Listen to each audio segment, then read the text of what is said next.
السلام علیکم، میں ہوں doctor Sana Yasir, consultant gynaecologist at Qadir medical complex. آج جو مریضوں کی معلومات کو ذہن میں رکھتے ہوئے یہ بتانا ضروری تھا کہ پریگننٹ پیشنٹ بہت کنسرنڈ ہوتے ہیں کہ الٹرا ساؤنڈ کب کروانا چاہیے۔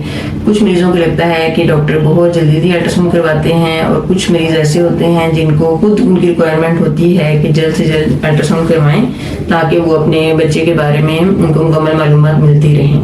لیکن جو ضروری پریگننسی میں الٹرا ساؤنڈ ہوتے ہیں وہ یہ ایک تو پہلے 3 مہینے میں کروایا جاتا ہے، جسے بکنگ الٹرا ساؤنڈ کہتے ہیں۔ اس میں بہت ساری باتوں کا ہمیں پتہ چل جاتا ہے۔ سم ٹائم مریض اپنی ڈیٹ کے بارے میں شیور نہیں ہوتے، اس لیے جسٹیشنل ایج پریگننسی کا ٹائم ڈیسائیڈ کرنے کے لیے پہلا الٹرا ساؤنڈ بہت ضروری ہوتا ہے۔ اس کے علاوہ یہ پتہ چل جاتا ہے کہ سنگل پریگننسی ہے، ٹوین پریگننسی ہے، اور بہت ساری جو پرابلم بچے میں ہو سکتے ہیں وہ فرسٹ الٹرا ساؤنڈ پتہ چل جاتے ہیں۔ اس کے بعد جو ڈیٹیل الٹرا ساؤنڈ ضروری ہے وہ 5ویں مہینے کا الٹرا ساؤنڈ ہوتا ہے، جس کو ہم انیملی اسکین کہتے ہیں۔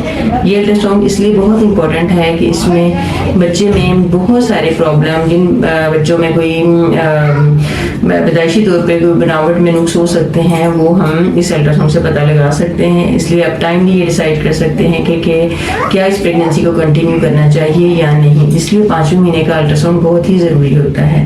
باقی الٹرا ساؤنڈ اگر کوئی بھی رسک فیکٹر نہیں ہے تو روٹین میں 32-36 ویکس پہ کروائے جاتے ہیں، لائٹ والیوم کو اسیس کرنے کے لیے، یا سم ٹائم ان کی بھی ضرورت نہیں ہوتی۔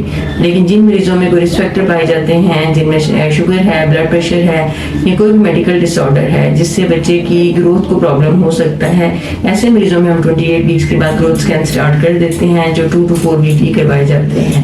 اس لیے جو لو رسک مریض ہے اس میں کم سے کم 3 الٹرا ساؤنڈ ضروری ہیں، اور ہائی رسک مریض میں according to the requirement ultrasound کروائے جاتے ہیں۔